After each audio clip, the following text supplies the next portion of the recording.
Hi everyone, this video is going to go over several different strategies that we learned during this unit for finding probabilities. So we'll name each strategy and then we'll refer to an example or one of the activities we did in class and then show what the strategy looks like. All right, so the first strategy that we'll record down here is a simulation.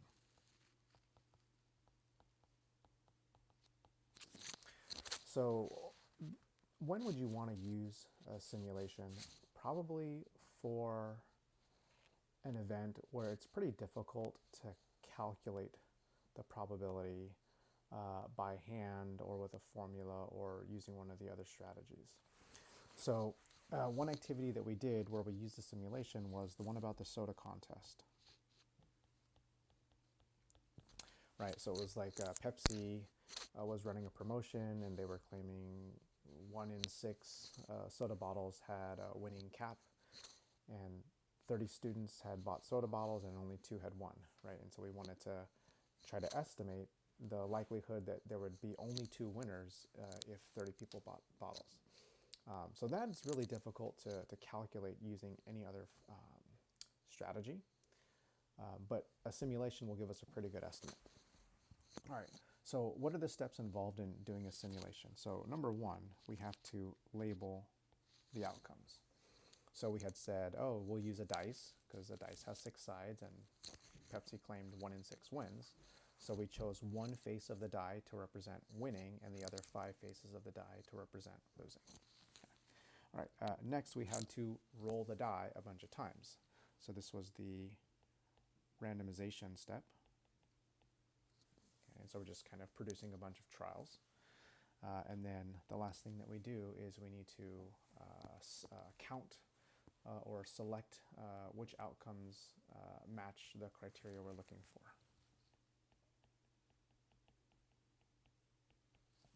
Right. So we were trying to simulate 30 people buying bottles, so we rolled 30 dice. We did virtual dice online, and then we counted the number of faces that corresponded to whatever we chose was a winning face.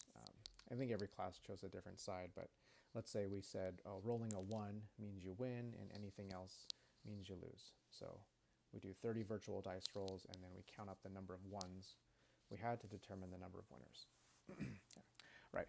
So everybody in the class, did 1 or 2 trials, and then we made a dot plot to record, well, how many winners did we get in each of our simulations? And that dot plot over time started to have an approximately normal shape. Okay. And then we needed to estimate the probability. So we were trying to find, what's the likelihood that we would get 2 or fewer winners? And so we kind of isolate those dots, and then we calculate the percent. All right, so that was strategy number 1. It's not likely that you're going to have to use this strategy on the AP exam because simulations are random. If everybody did a simulation, you'd all get different results. So they might ask you, like, how would you design a simulation, but you probably won't need to carry it out. Okay. All right, strategy number 2 is to create the sample space. Okay. Now, sample space is just a fancy word for, hey, list all the possible outcomes for the random event. All right, we use the sample space in the first Starburst game. This was the game where the rule was to replace the first candy. All right, so our sample space kind of took on the form of a chart, right, where we listed the possibilities of the first candy, right, 4 reds, 2 yellows. And then we listed the outcomes for the second candy, again, 4 reds, 2 yellows.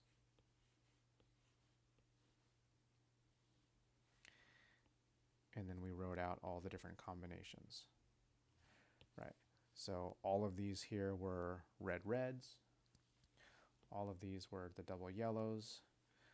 These 8 cells over here was red first, yellow second.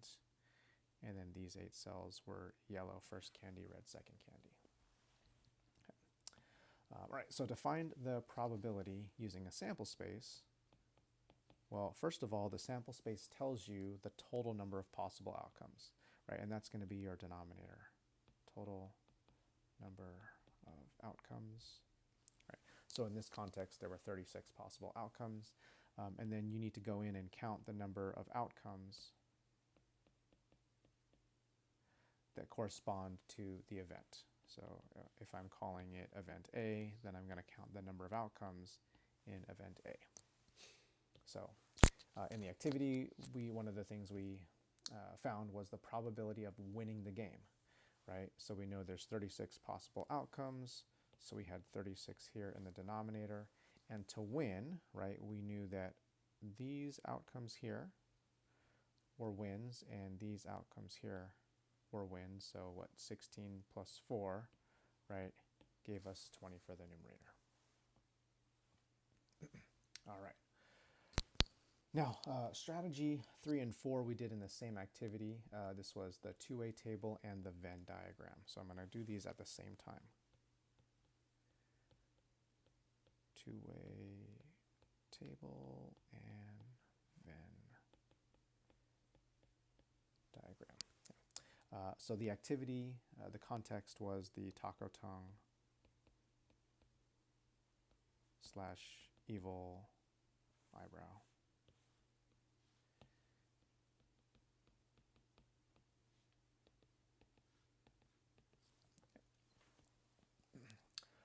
All right, so what did the two-way table look like? So we had collected some class data, and we recorded the number of students who were yes taco tongue, no taco tongue, yes evil eye, no evil eye. Right. Each class had a different set of values, so I'm just going to make something up here. Let's say this was 3, 7, 2, and 5. And then we went ahead and filled in the total for each row, the total for each column, and then the grand total went in that bottom right space. Okay. The Venn diagram also included these 4 values, but organized in a slightly different way. So now we had a circle that represented the people who could taco tongue, a second circle representing all the people who could evil eye, and then this overlap would be the people who could do both, right? So in this case, there were 3 people who could do both, so that goes in the overlap. Okay, now we need to know how many other people can taco tongue. Okay, there's 7 more people that can taco tongue, so now that's 10 total in the circle that corresponds to the 10 in that first row. Okay. All right, we need to figure out how many additional people can evil eye. So we already got the 3, we just need the 2 more. So there's 5 total people who can evil eye, and that corresponds to the yes evil eye column. And then finally, the people who cannot do either, we're going to record that value outside of the circles. All right, so what kind of probabilities were we able to calculate with either the two-way table or the Venn diagram? We were able to find things like, oh, what's the probability of randomly choosing someone who can yes taco tongue? What's the probability that we choose somebody who's a yes taco tongue or a yes evil eye? And this is the one you got to be especially careful of because there are some double counts or overlap, and you'll need to adjust for those when you're calculating this.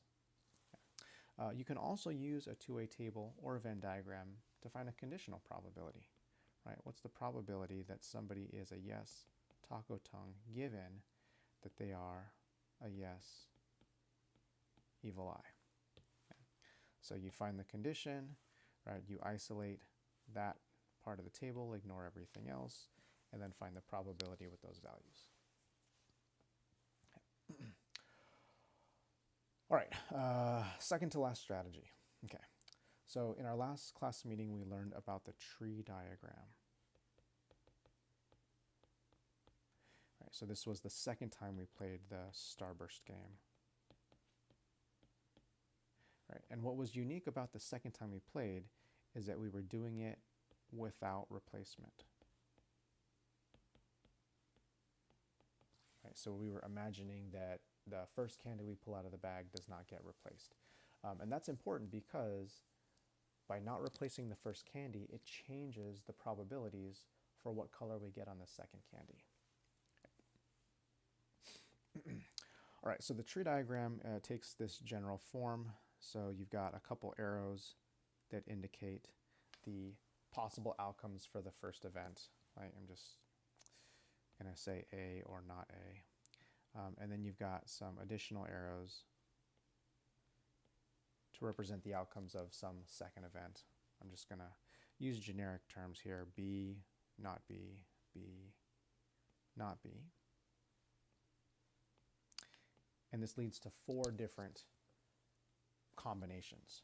Right? The first combination is A occurs and B.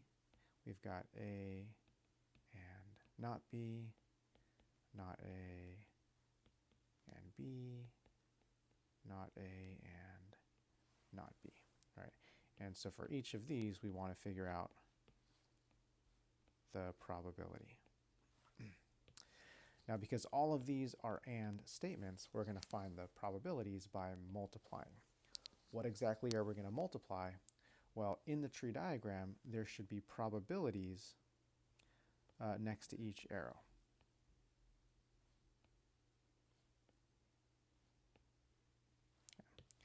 So if I'm trying to figure out this probability, I'm going to multiply this one and that one. Okay. If I want to figure out the probability of the third combination, then I'm going to multiply that and that.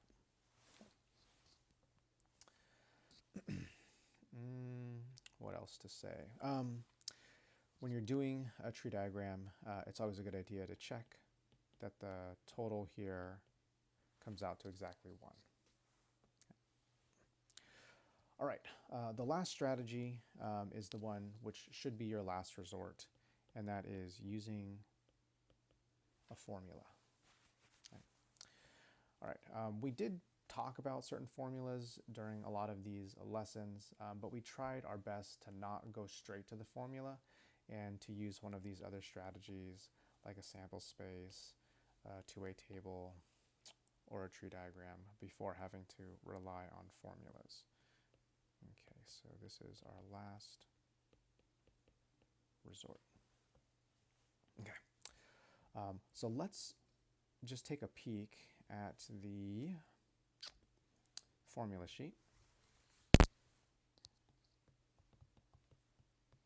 So you can see exactly what formulas you will be given on the exam. AP Stats formula sheet. Okay. So you don't get too many, right? You get these 2 formulas, right? So this one here, why don't I just take some screenshots, and then we'll put that in our notes. Okay, done, save to photos, and then you get this one over here.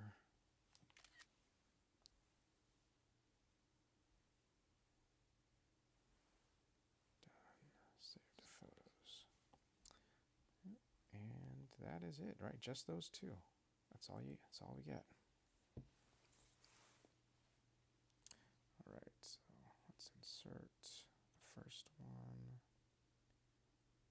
and then we'll insert the second one.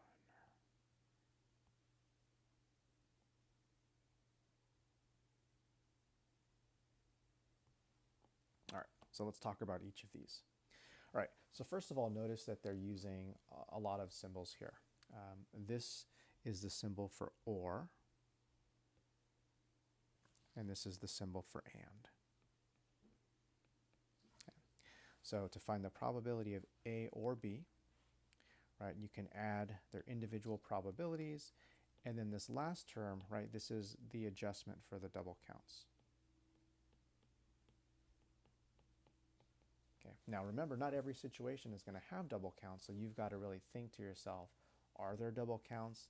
If there are, how many? And then that's the amount that you need to subtract. Okay. All right, over here, so this symbol means given, so this is basically how we find conditional probabilities. Okay, to rewrite this, so that's the symbol for and. Yeah. So to find a conditional probability, right, you're going to start by looking at the probability, or you can just look at the outcomes that belong to the condition. Okay, so the condition is always whatever comes after that vertical line. Okay. So the number of outcomes in the condition dictates what the denominator is, and then the numerator is just the outcomes that belong to both, right, that belong to this event A and also to this condition B. And then is there anything else? I mean, technically, I guess we could rearrange this to get the following formula. Actually, no. Let's just write it over here.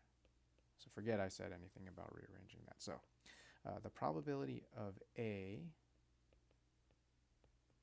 and B, in general, right, it's the probability that A occurs first times the probability that B will occur next, given that A has occurred, right? So this expression is exactly what we're doing here in the tree diagram, right? The probability of A occurring first is the value in that box there.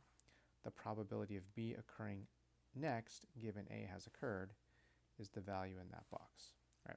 So this formula is just telling you to do what you would naturally do, which is to multiply probabilities whenever you're dealing with an AND statement. All right, hope this was helpful, and I'll see you guys soon.